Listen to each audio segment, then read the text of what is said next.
Conakry, 23 décembre 2021. Mesdames et messieurs, bonsoir et bienvenue dans ce journal.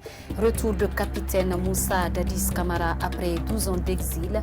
L'espoir est permis pour les victimes du massacre du 28 septembre 2009. Vous aurez l'intervention de leur avocat dans ce journal. Drame dans le quartier d'Abondi 1, Aminata Touré, âgée de 50 ans, a été poignardée par sa voisine avant de rendre l'âme sur place. Merci de choisir Star 21 TV. Encore une fois, bonsoir et bienvenue. Je vous le disais, de retour à Conakry, capitaine Moussa Dadis Camara, après 12 ans d'exil forcé. C'est une joie immense qui se lie chez les victimes du massacre du 28 septembre 2009. Joint au téléphone par un de nos reporters ce jeudi, l'avocat des victimes, maître Alpha Amadou Despa, a exprimé toute sa satisfaction sur ce retour de l'ancien président de la République. Il espère que les choses vont accélérer pour un début de procès en début de l'année 2022. Alpha Oumar Diallo. Après avoir reçu l'autorisation des nouvelles autorités du pays de retourner en Guinée, Moussa Dadis Camara est enfin à Conakry depuis ce mercredi 22 décembre 2021. Un retour qui réjouit l'avocat des victimes du massacre du 28 septembre 2009.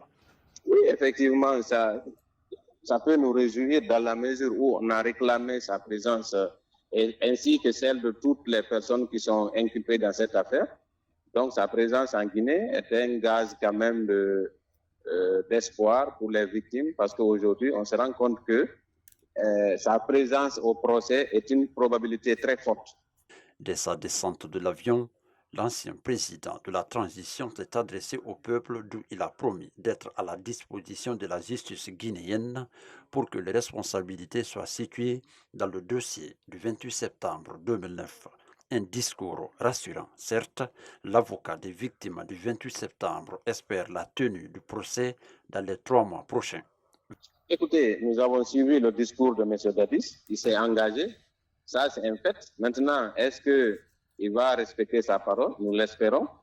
Maintenant, concernant le délai pour le procès, bon, je crois que récemment la CPI avait imparti un délai au gouvernement et il est probable que dans le prochain trimestre de 2022, que le procès puisse se tenir.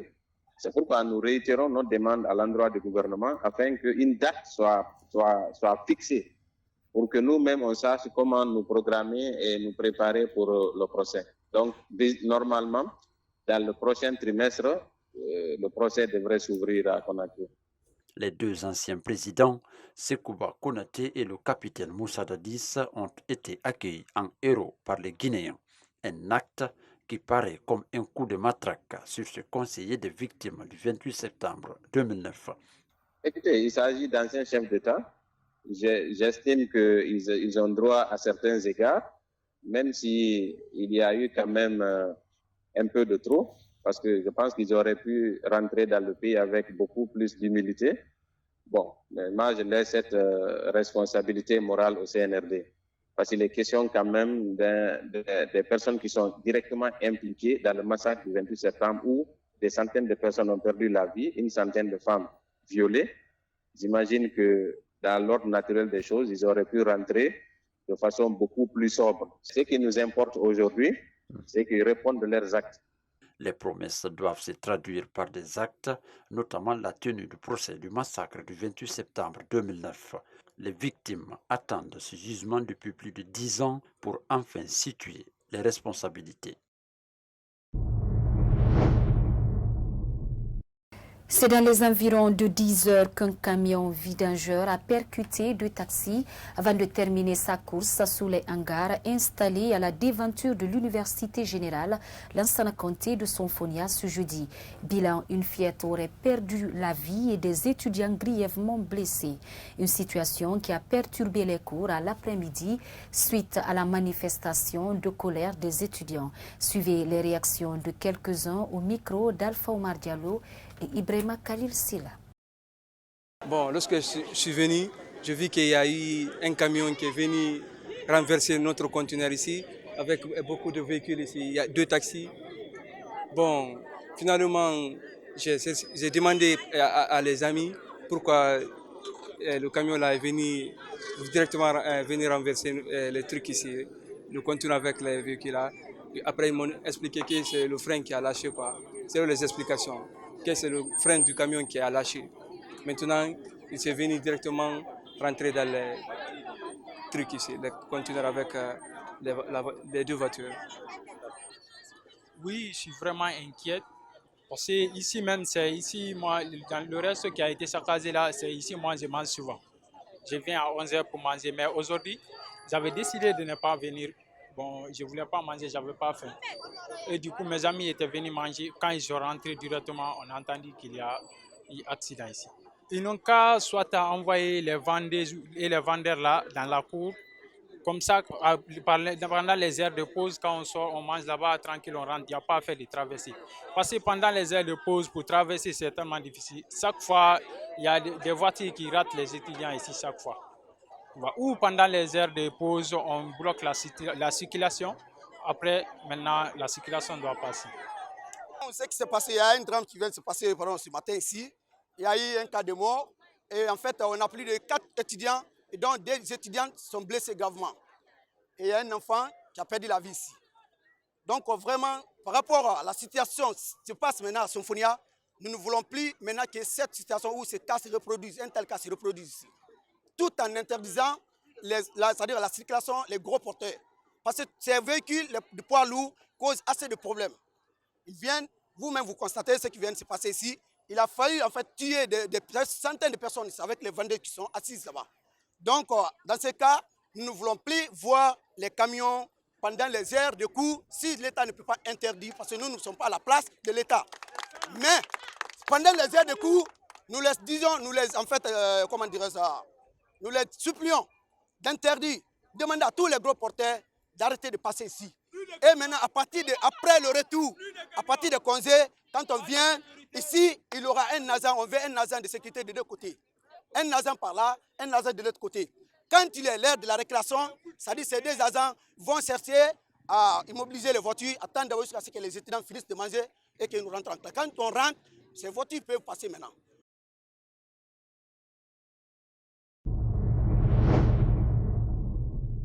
Je vous le disais dans le titre, une femme du nom de Aminata Touré, âgée de 50 ans, a été poignardée par sa voisine avant de rendre l'âme sur place.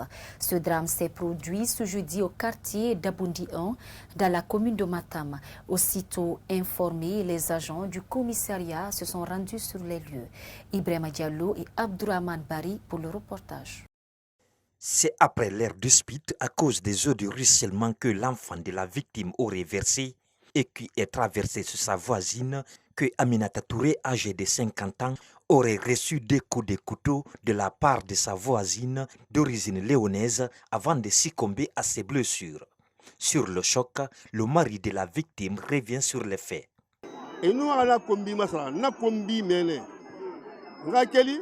Elles ont échangé des injures. J'ai entendu ça. Il y a eu les cris. Ma femme l'a dit, si tu m'insultes, je vais te frapper. Même mon petit-fils est plus âgé que toi. Elle lui a donné un coup. Quand elle a fait dos pour revenir à la maison, c'est comme si quelqu'un l'a dit de regarder derrière. L'autre venait avec le couteau. C'est là, elle a reçu 2 coups. Elle est tombée. Sa dernière parole, elle dit, c'est ma dernière vie aujourd'hui.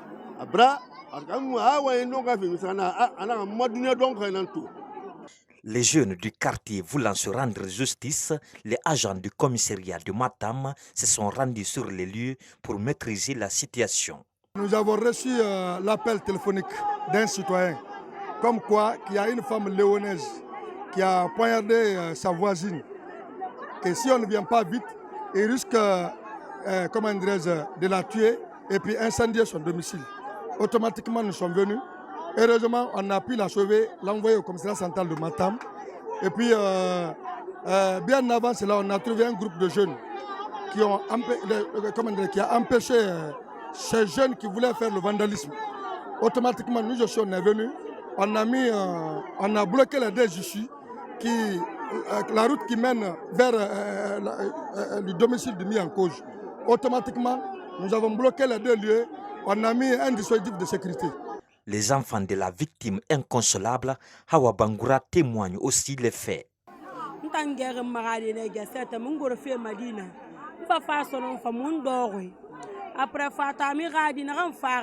J'ai fini de me laver et j'étais sur le point d'aller à Madina. C'est en ce moment que le fils de la victime junior, qui a une dépression mentale, a versé de l'eau sale après la lessive. Et c'est cette eau qui a coulé vers la concession de la voisine qui a commis le crime. Elle a dit, mais Junior, pourquoi tu verses de l'eau chez moi? C'est à ce moment Junior a répondu, ici c'est la route. Ils se sont disputés. Ensuite, la maman du petit s'est impliquée. Et l'auteur du crime a dit à la défunte, si tu te jettes sur moi, je vais te frapper et te poignarder.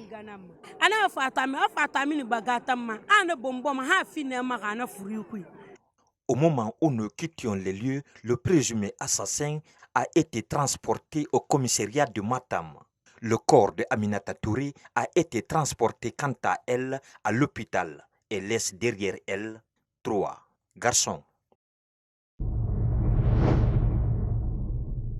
Santé, dans ce journal, les mutilations génitales féminines sont des violences des droits humains reconnues dans le monde entier. Cette pratique qui prend de l'ampleur de jour en jour en Guinée est devenue ces derniers temps la cible de plusieurs acteurs sociaux qui ne cessent de lancer des cris de cœur.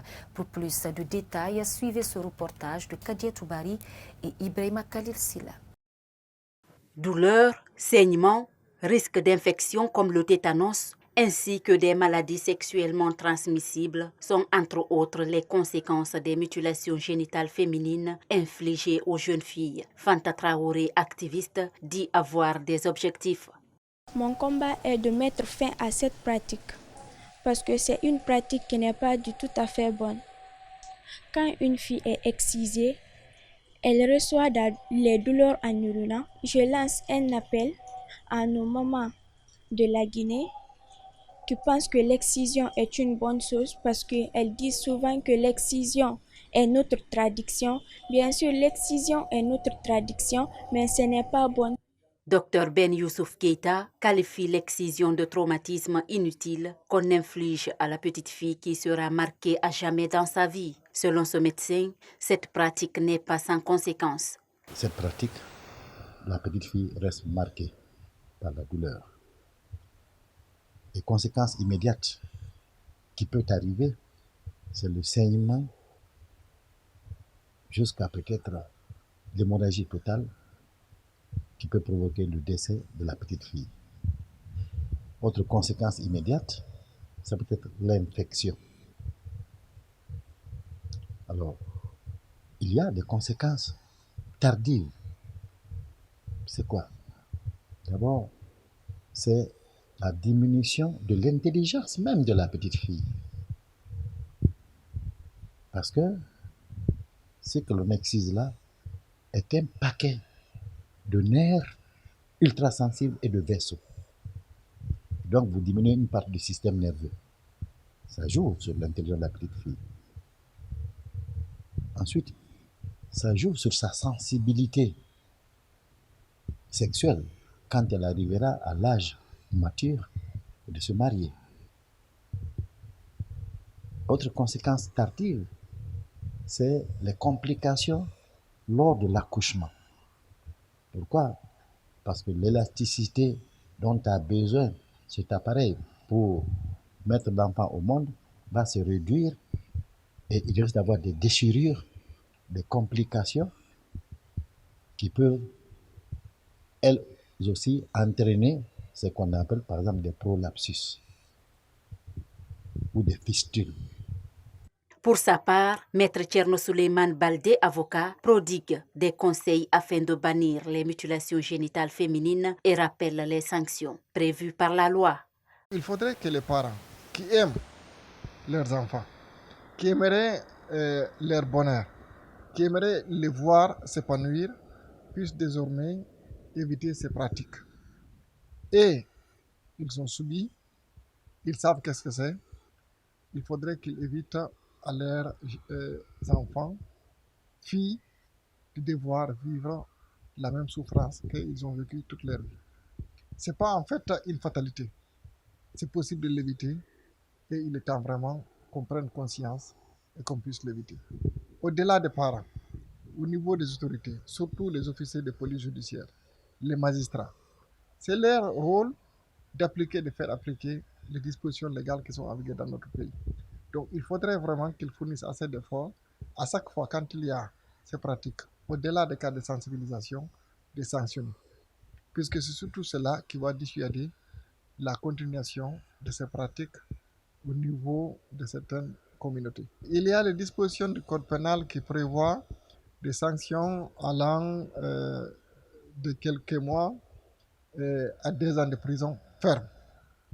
Et les dispositions du code de l'enfant sont beaucoup plus sévères en ce qui concerne les sanctions, puisque il est prévu d'avoir des prisons fermes allant jusqu'à 5 ans, même au-delà selon les circonstances. Nous ne pouvons pas généraliser, mais selon les circonstances, il y a vraiment désormais des dispositions légales qui permettent à nos magistrats de sanctionner ces pratiques.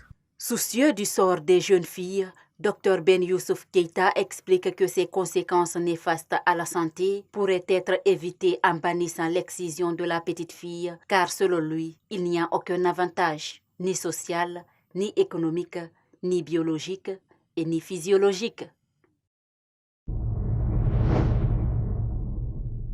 Et puis, sport pour finir, la 9e journée du championnat Ligue 1 guinéenne s'est achevée ce mercredi. Le Orea AC s'est imposé sur 1-0 au club industriel de Kamsara. Le Soir Academy a infligé le Wakria AC sa 2e défaite consécutive.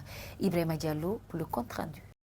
2 affiches étaient au programme ce mercredi au compte de la 9e journée du championnat Ligue 1 guinéenne. Au stade du 28 septembre de Conakry, Morla Silla a permis le Horea de remporter le derby qui l'opposait avec le club industriel de Kamsar.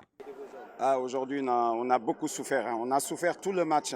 On n'a jamais réussi à vraiment imprimer le rythme qu'on voulait.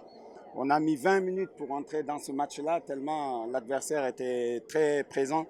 Bon, ceci dit, on a pu trouver une ouverture qui a fait mouche. Et après, on a passé notre temps à défendre même, je dirais.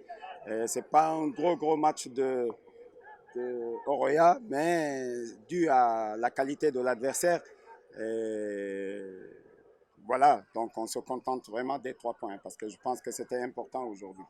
Satisfait du contenu dans le jeu, Daniel Breyara regrette le manque de réalisme de ses poulains. Déception du résultat, pas du contenu du match. Je suis très satisfait du contenu du match. On s'est oublié à la 25e minute, notre plan était bon.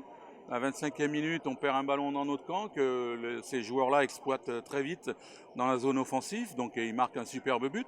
Après, on se réorganise en deuxième mi-temps et on est beaucoup plus haut, beaucoup plus percutant. Les matchs de haut niveau contre Oroya, vous n'allez pas avoir 10 occasions de but, vous allez en avoir 2, 3, et sur les 2, 3, il faut en mettre une. Donc nous, on l'a pas mis. Cette victoire permet les rouges et blancs de Matam de remonter à la 2e place avec 17 points. Dans l'autre rencontre qui s'est disputée au stade général Lansana Conté de Nongo, le Sor Academy s'est imposé sur la plus petite score devant le Wakria AC. Le club de Bokeh a réussi sur sa 2e défaite consécutive. Les académiciens du Sor règnent au trône avec 20 points. Vous l'avez sans doute compris, c'est la fin de cette édition d'Information à tous. Merci de l'avoir suivi et merci également à l'équipe rédactionnelle et technique de Star 21 TV. Bonne suite du programme à votre compagnie. Au revoir.